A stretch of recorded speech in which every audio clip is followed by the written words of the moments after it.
हाय hi friend, आता आपण पहिलं फर्स्टला आपण हे सिंपल स्टिच शिकलो होतो. आता आपण डबल स्टिच कशी टाकायची ते हे करणार आहे. हे स्टिचेस आहेत.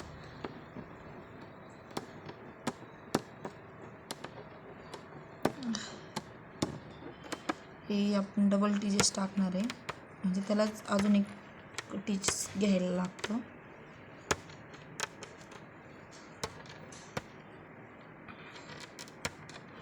हे जे आपण जे पॅटर्न आहे ना, हे ज्यावेळेस मेजरमेंट घेऊन गळा वगैरे बनवतो ना, त्यावेळेस आपण हे टाकतो डबल स्टिचेस. इथं आपण इंटरलॉक घेणार आहे. इंटरलॉक नाही घेतलं तरी चालते, पण इंटरलॉक शक्यतो घ्यायचंच. हे इंटरलॉक घेतलेलं आहे. परत आपण ह्याची प्रॅक्टिस करणं खूप गरजेचं आहे.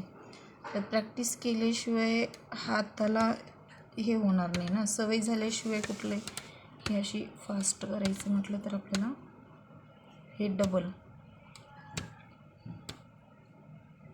थोडंसं माझं ब्लाऊज पीस हे असं डबल घ्यायचं असतं.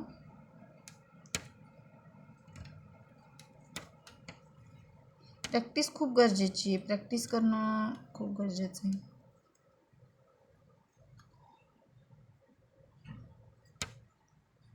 धागा मिसळतो.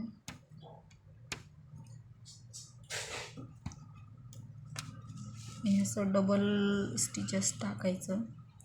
असं ह्या साईडनं 70 स्टिचेस टाकत जायचं, म्हणजे तुम्हाला प्रॅक्टिस होऊन जाते. कारण की पहिल्या सुरू हे सिंपल स्टिचेसपासूनच आपण पुढचं बेसिक पूर्ण काय आहे ते सांगू शकल ना. हे असं पूर्ण जेवढे आपण घेतले ना तेवढं पूर्ण घ्यायला पाहिजे. इथं आपण इंटरलॉक टाकणार आहे.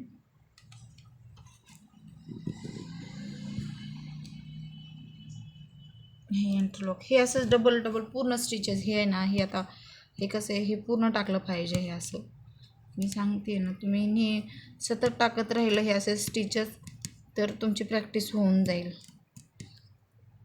काय नाही, धागा खालून फक्त ठेवायचाच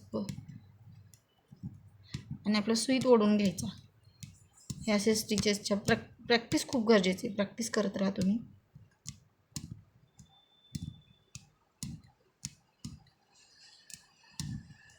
हे झाले, परत इकडून घ्यायचे अशी, म्हणजे परत इकडून ह्या साईडने एकदा, ह्या साईडने एकदा करत राहायचं.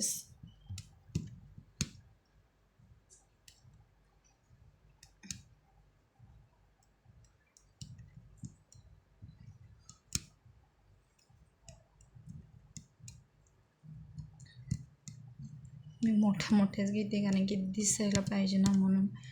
आणि माझ्या कॅमेरामध्ये थोडंसं प्रॉब्लेम आहे, ते दिसत नाही.